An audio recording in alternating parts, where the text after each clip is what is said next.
मेरे प्यारे भाइयों और बहनों,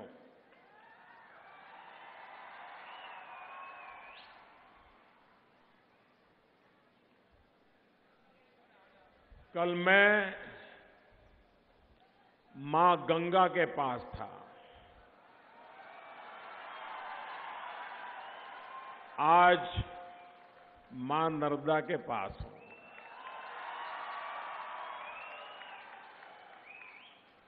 कल बनारस था, आज भरूच हूं। बनारस इतिहास से भी पुराना हिंदुस्तान का शहर है। भरूच गुजरात का पुरातन शहर है।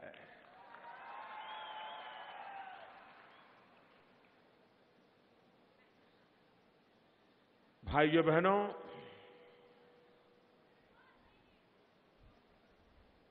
मैं सबसे पहले तो श्रीमान नितिन गडकरी जी को, उनकी पूरी टीम को, गुजरात सरकार को हृदय से बहुत बहुत अभिनंदन करता हूं।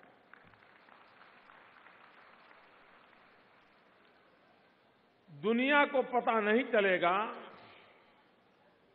इस ब्रिज बनने का मतलब क्या होता है, क्योंकि भरूच ने ब्रिज न होने से कष्ट कैसा होता है वो बराबर झेला है। जब इतनी तकलीफें झेली हो, घंटों घंटों तक एम्बुलेंस को भी रुके रहना पड़ा हो, तब ये सुविधा प्राप्त हो, वो कितना बड़ा मायना रखती है, ये गुजरात के लोग भली भांति जानते हैं। और भाइयों बहनों, ये ब्रिज का बनना ये सिर्फ भरूच अंकलेश्वर की समस्या का मुद्दा नहीं है। ये हिंदुस्तान के पश्चिमी भारत की हर किसी को तकलीफ देने वाली अवस्था थी। हम जितने समय मुख्यमंत्री रहे इस बात के लिए लड़ते रहे, लेकिन जब मुझे सेवा करने का अवसर मिला,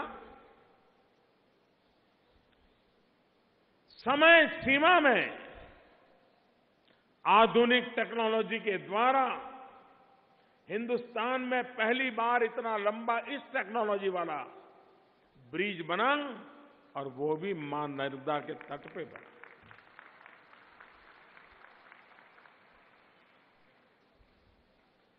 नितिन जी ने जिस धगस के साथ इस काम को हाथ में लिया, रेगुलर फॉलोअप किया, उनके डिपार्टमेंट की पूरी टीम परिणाम लाने के लिए प्रयासरत रही, और उसी का नतीजा है कि आज हम इस ब्रिज का उद्घाटन कर पा रहे हैं। अभी मैं उत्तर प्रदेश में था, चुनाव सभाओं में अलग अलग इलाके में जाता था, तो लोग मुझे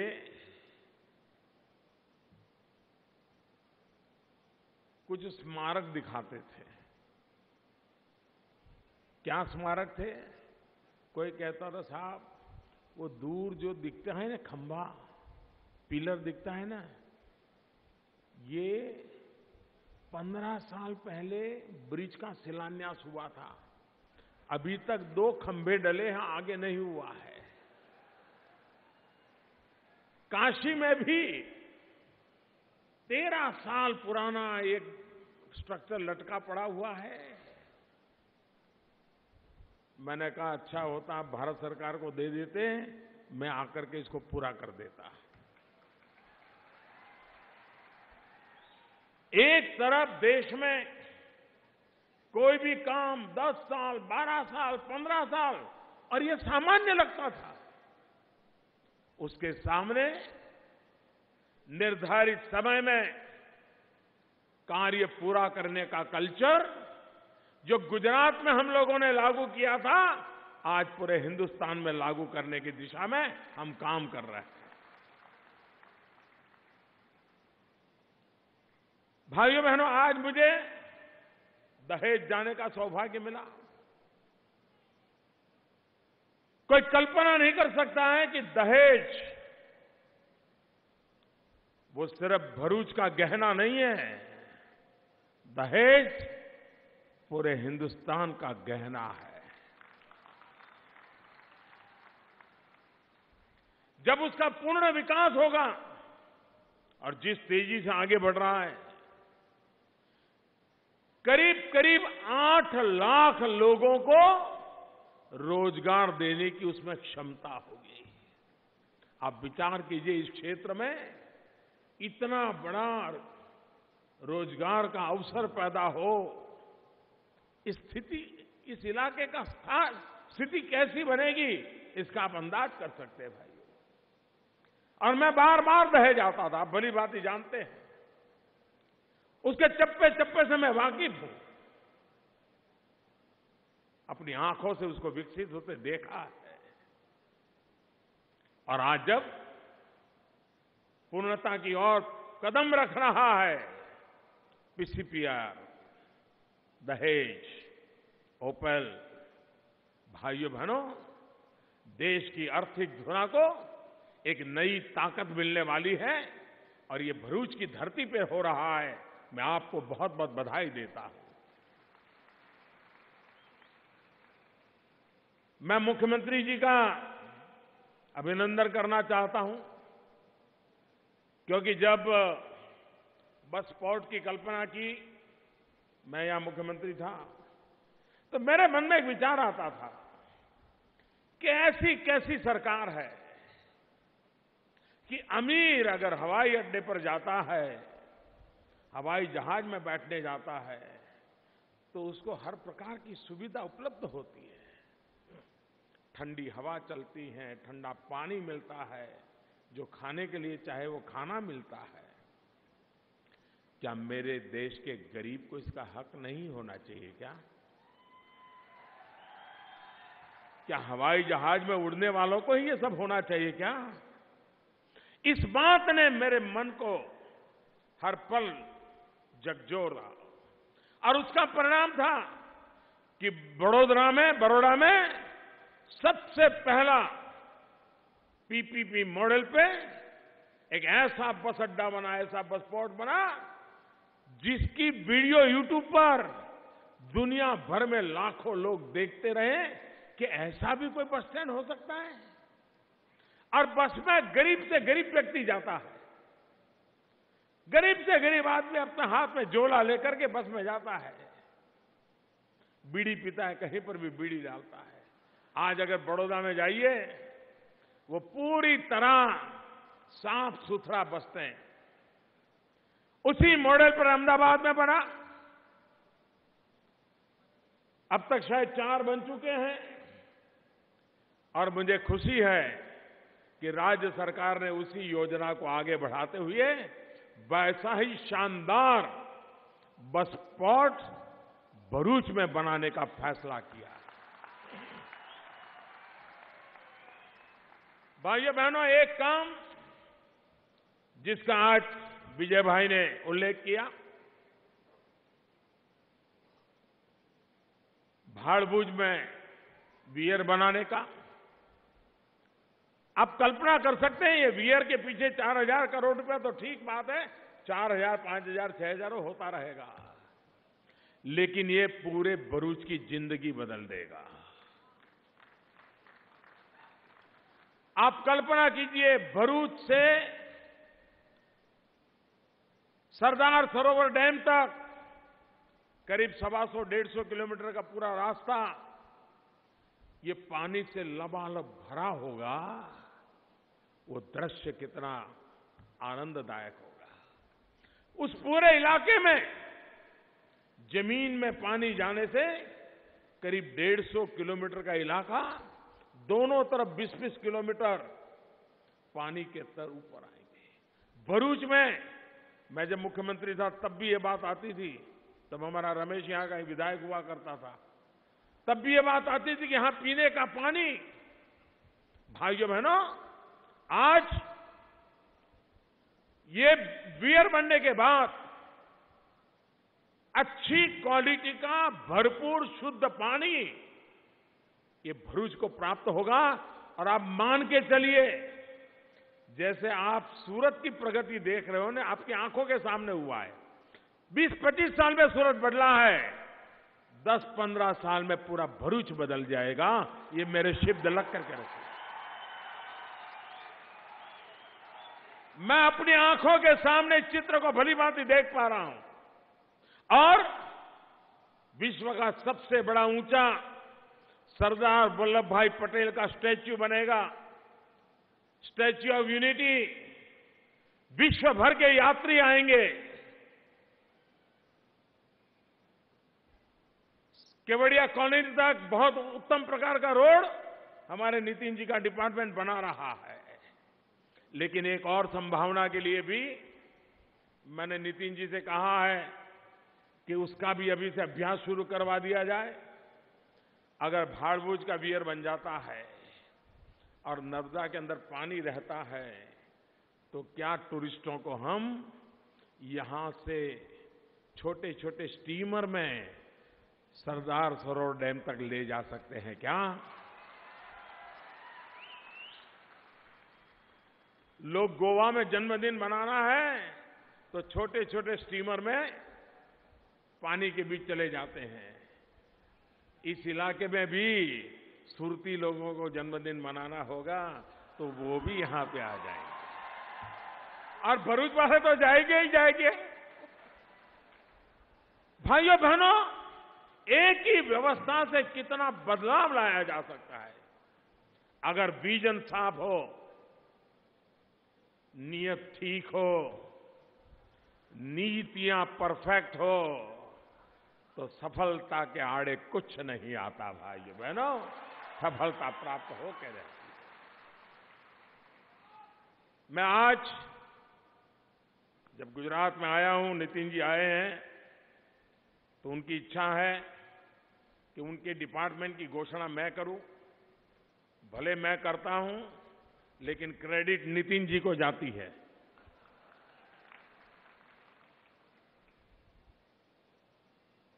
ये उनकी कल्पना और उनकी साहसिक निर्णय करने की जो क्षमता है, उसी का परिणाम है। उनके डिपार्टमेंट ने निर्णय किया है और मुझे खुशी होना बहुत स्वाभाविक है। उन्होंने गुजरात में 8 हाईवेज को नेशनल हाईवे में कन्वर्ट करने का निर्णय किया।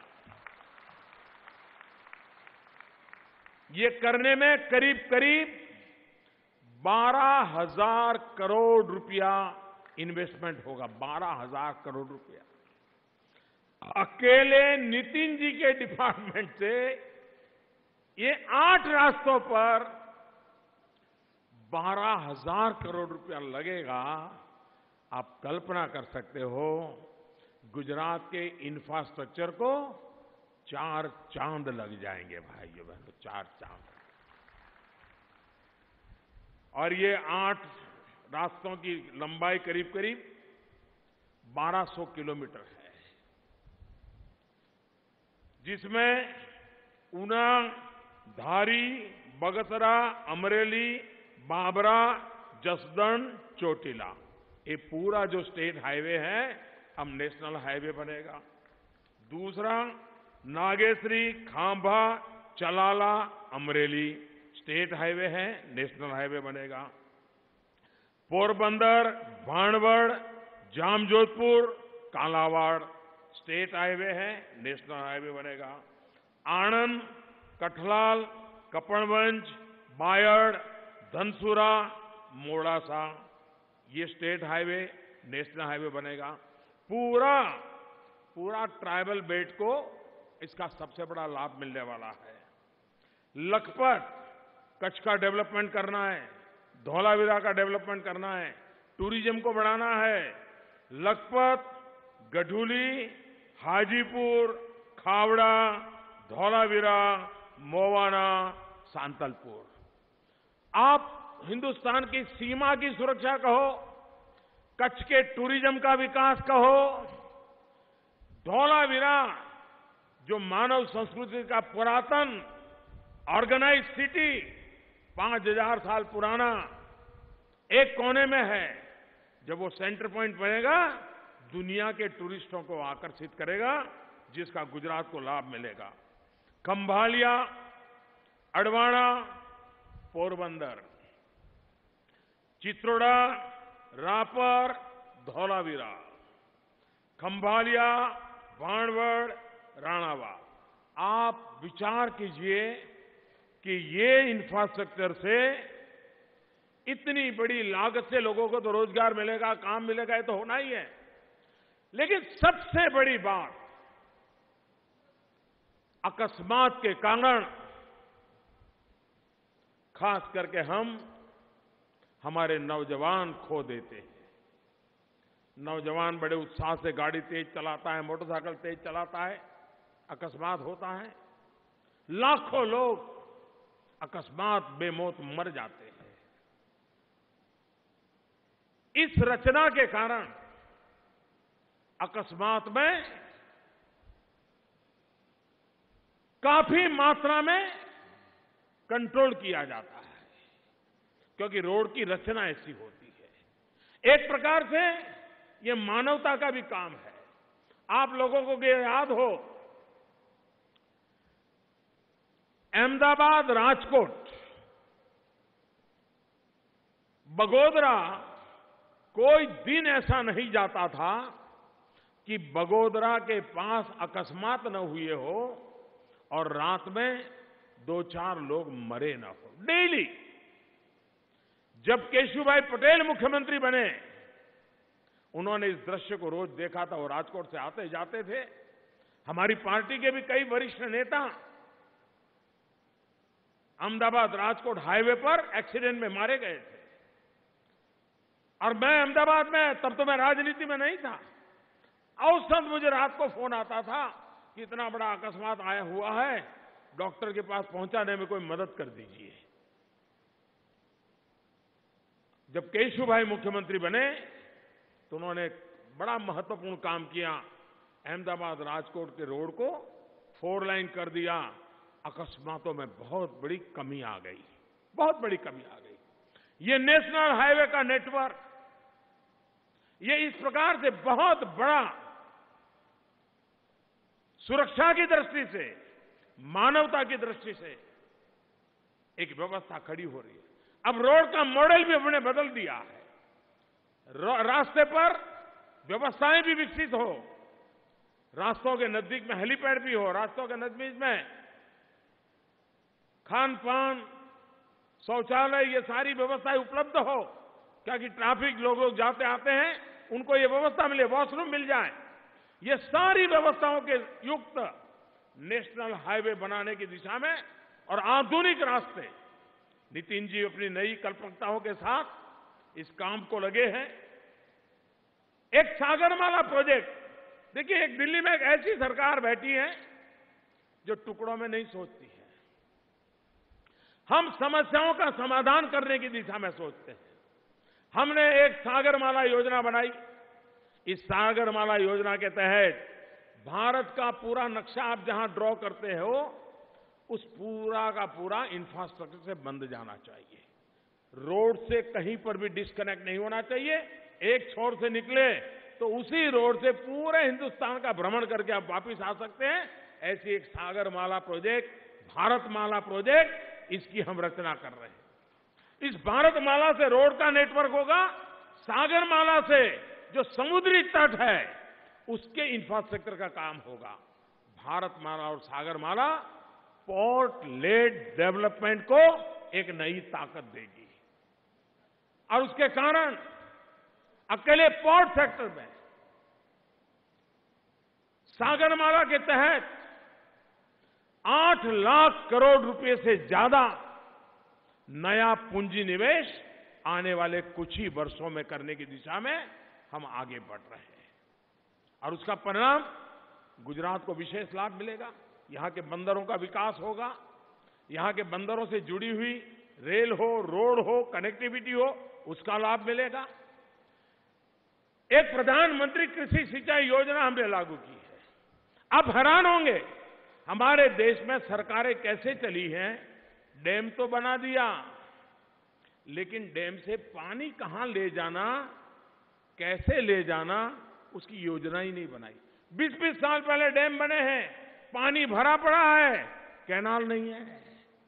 मैंने ऐसा सारा खोज करके निकाला और करीब 90,000 करोड़ रुपया से प्रधानमंत्री कृषि सिंचाई योजना के तहत डैम टू ड्रीप, यानी ड्रीप इरिगेशन करने तक, खेत में डैम से लेकर के ड्रीप इरिगेशन तक पूरा चेन खड़ा करना, 90,000 करोड़ रुपया लगा करके किसान को पानी पहुंचाने का पूरे देश में ऐसे बंद पड़े प्रोजेक्ट थे, उस पर काम में लगाया है। देश आधुनिक होना चाहिए। हम पुराणपंथी जीवन नहीं जी सकते। 20वीं सदी में रह करके हम 21वीं सदी की दुनिया का मुकाबला नहीं कर सकते। अगर 21वीं सदी के विश्व का मुकाबला करना है तो हमें भी अपने आप को 21वीं सदी में ले जाना होगा। और ये मान के चलिए भाइयों बहनों, अब हिंदुस्तान दुनिया के साथ बराबरी करने के मैदान में आ गया है। अब हम अपने घर में ये वो यू तू मैं में समय बर्बाद करने वालों में से नहीं है। हम दुनिया के फलक पर भारत को अपनी जगह दिलाने में लगे हुए हैं और इसके कारण हमें भी हिंदुस्तान 21वीं सदी की आवश्यकताओं के अनुकूल बनाना होगा। और उसमें हमें जैसे हाईवे चाहिए वैसे आईवेज भी चाहिए। आईवेज का मेरा मतलब है इंफॉर्मेशन वेज। पूरे देश में ऑप्टिकल फाइबर नेटवर्क,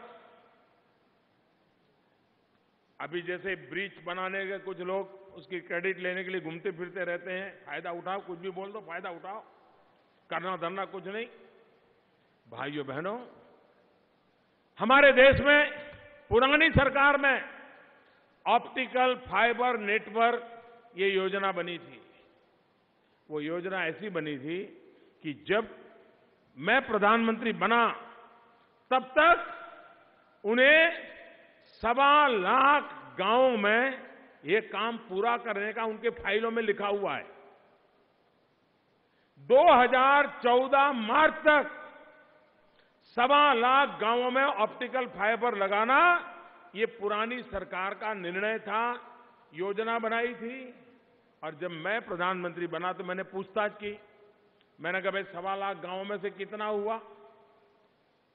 आप सोचोगे कितना हुआ होगा भाइयों? 1.25 लाख गांवों में से कितना हुआ होगा? कोई सोचेगा 1 लाख हुआ होगा, कोई सोचेगा 50,000 हुआ होगा।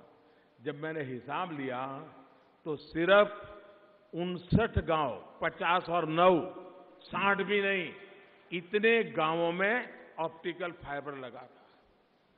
अब ये काम करने के तरीका था, हमने काम हाथ में लिया। इस देश में 2.5 लाख पंचायतें हैं, 2.5 लाख पंचायतों में ऑप्टिकल फाइबर नेटवर्क डालना है। अब तक 68,000 गांवों में काम हो चुका है। कहां 59 और कहां 68,000, ये फर्क है भाइयों बहनों। अगर इरादा नेक हो, जनता जनार्दन का भला करने का इरादा हो, तो काम में कभी रुकावटें नहीं आती है, जनता का भी सहयोग मिलता है, काम होता है, देश आगे बढ़ता है। गैस की पाइपलाइन, ऑप्टिकल फाइबर नेटवर्क, पानी की व्यवस्था, अभी हमने सपना देखा है 2022 जब हिंदुस्तान आजादी के 75 साल मनाएगा, तो 2022 तक हिंदुस्तान के गरीब से गरीब को भी उसका खुद का अपना घर रहने के लिए मिलना चाहिए, और इस पर हम काम कर रहे हैं। दुनिया के छोटे छोटे देश कहे ना, एक प्रकार से इतने मकान बनाने पड़ेंगे कि भारत में ऐसे कोई नए छोटा देश बनाना पड़े, इतने मकान बनाने। लेकिन भाइयों बहनों, इस सपने को भी हम पूरा करेंगे, हम लगे हैं। आप कल्पना करोगे कैसा है देश। कोई भी देश, उसके पास अपना हिसाब किताब होना चाहिए कि नहीं होना चाहिए? उसके पास क्या है क्या नहीं पता होना चाहिए कि नहीं होना चाहिए? मैं जब प्रधानमंत्री बना तो मैं मीटिंग ले रहा था, शुरू में मैंने कहा भाई बताइए हमारे देश में आइलैंड कितने हैं? जैसे हमारे यहां अलिया बेट है या हमारा बेट द्वारका है, ऐसे आइलैंड कितने हैं? ये मैं पूछता था। अलग अलग डिपार्टमेंट, कोई 900 कहता था, कोई 800 कहता था, कोई 600 कहता था, कोई 1000 कहता था। मैंने कहा क्या सरकार है भाई, ये इतने कहता है, ये इतने कहता है, कोई गड़बड़ लगती है। फिर मुझे पता चला कि किसी ने साइंटिफिक स्टडी नहीं किया था। अब भारत के पास कितने आइलैंड है, इसकी क्या विशेषता है, क्या हिंदुस्तान को आगे ले जाने में इसका कोई उपयोग हो सकता है क्या? मैं हैरान था भाई, उनके पास जानकारी नहीं थी। मैंने एक टीम बिठाई, सैटेलाइट टेक्नोलॉजी का उपयोग किया और पूरा खाका खोल करके निकाल दिया। भारत के पास 1300 से ज्यादा आइलैंड है, 1300 से ज्यादा, और उसमें कुछ आइलैंड तो सिंगापुर से भी बड़े हैं। यानी हम हमारे आइलैंड का कितना विकास कर सकते हैं, कितनी विविधताओं से भर सकते हैं, टूरिज्म के डेवलपमेंट के लिए क्या कुछ नहीं कर सकते हैं। भारत सरकार ने एक अलग व्यवस्था की है और आने वाले दिनों में हिंदुस्तान के समुद्री तट पर जितने टापू है, अभी उसमें से 200 छान करके निकाले हैं। पहले तौर पे उन 200 के विकास का एक मॉडल तैयार हो रहा है। भाइयों बहनों, अगर ऐसी चीजें बनती है तो सिंगापुर चक्कर काटने की क्या जरूरत पड़ेगी? सब कुछ मेरे देश में हो सकता है भाइयों। हमारा देश सामर्थ्यवान है, शक्तिवान है। हम विकास की नई ऊंचाइयों को पार कर सकते हैं। और इसलिए भाइयों बहनों, रेलवे, जैसे नितिन जी बता रहे थे ना कि पहले हमारे देश में एक दिन में सारे हिंदुस्तान के हर कोने का हिसाब लगाते थे तो एवरेज एक दिन में 2 किलोमीटर रास्ते बनते थे। हमारी सरकार बनने से पहले एक दिन में 2 किलोमीटर। नितिन जी ने आकर के ऐसा धक्का लगाया और जैसा अभी वो बता रहे थे, एक दिन में 22 किलोमीटर काम होता है, 11 गुना ज्यादा। भाइयों बहनों, रेलवे, पहले हमारे देश में रेलवे का गेज कन्वर्जन कहो या नई पटरी बिठाने का काम कहो, एक साल में 1500 किलोमीटर का काम होता था। अब इतना बड़ा देश, रेल की मांग उससे आगे नहीं बढ़ रहा था। हमने आकर के बिड़ा उठाया, आगे बढ़ना है, और मुझे खुशी है कि आज एक साल में हम पहले की तुलना में डबल काम करते हैं। रेलवे की पटरी का डबल, 3000 किलोमीटर काम अगर करने का इरादा हो, जैसे बसपोर्ट का काम देखा आपने, इसी से लेकर के मैंने रेलवे वालों से मीटिंग की। मैंने कहा भाई ये रेलवे स्टेशन हमारे ये मरे पड़े हैं, 19वीं शताब्दी के हैं, जरा उसमें बदलाव आ सकता है कि नहीं आ सकता है? अभी रेलवे के डेवलपमेंट का बड़ा बीड़ा उठाया है। हिंदुस्तान के 500 रेलवे स्टेशन बनाने हैं। अभी शुरू में सूरत, गांधीनगर, गुजरात में 2 प्रोजेक्ट अभी तय हुए हैं। आने वाले दिनों में सभी रेलवे स्टेशन मल्टी स्टोरीड क्यों ना हो। रेलवे स्टेशन पर थिएटर भी हो सकता है, रेलवे स्टेशन पर मॉल भी हो सकता है, रेलवे स्टेशन पर रिक्रिएशन सेंटर हो सकते हैं, खान पान का बाजार लग सकता है। पटरी पर गाड़ी चलती रहेगी, बाकी जगह का तो उपयोग होना चाहिए। भाइयों बहनों, विकास के लिए विजन होना चाहिए। सपने भी चाहिए, संकल्प भी चाहिए, सामर्थ्य भी चाहिए, तो सिद्धि अपने आप हो जाती है और उस काम को लेकर के हम चले हुए हैं। मेरे भरूच के प्यारे भाइयों बहनों, आज मां नर्मदा के तट पर इतना बड़ा काम हुआ है। मेरे साथ पूरी ताकत से बोलिए, मैं कहूंगा नर्मदे, आप लोग दोनों मुट्ठी ऊपर करके बोलेंगे सर्वदे। नर्मदे, नर्मदे, नर्मदे, नर्मदे, नर्मदे। बहुत बहुत धन्यवाद आपका।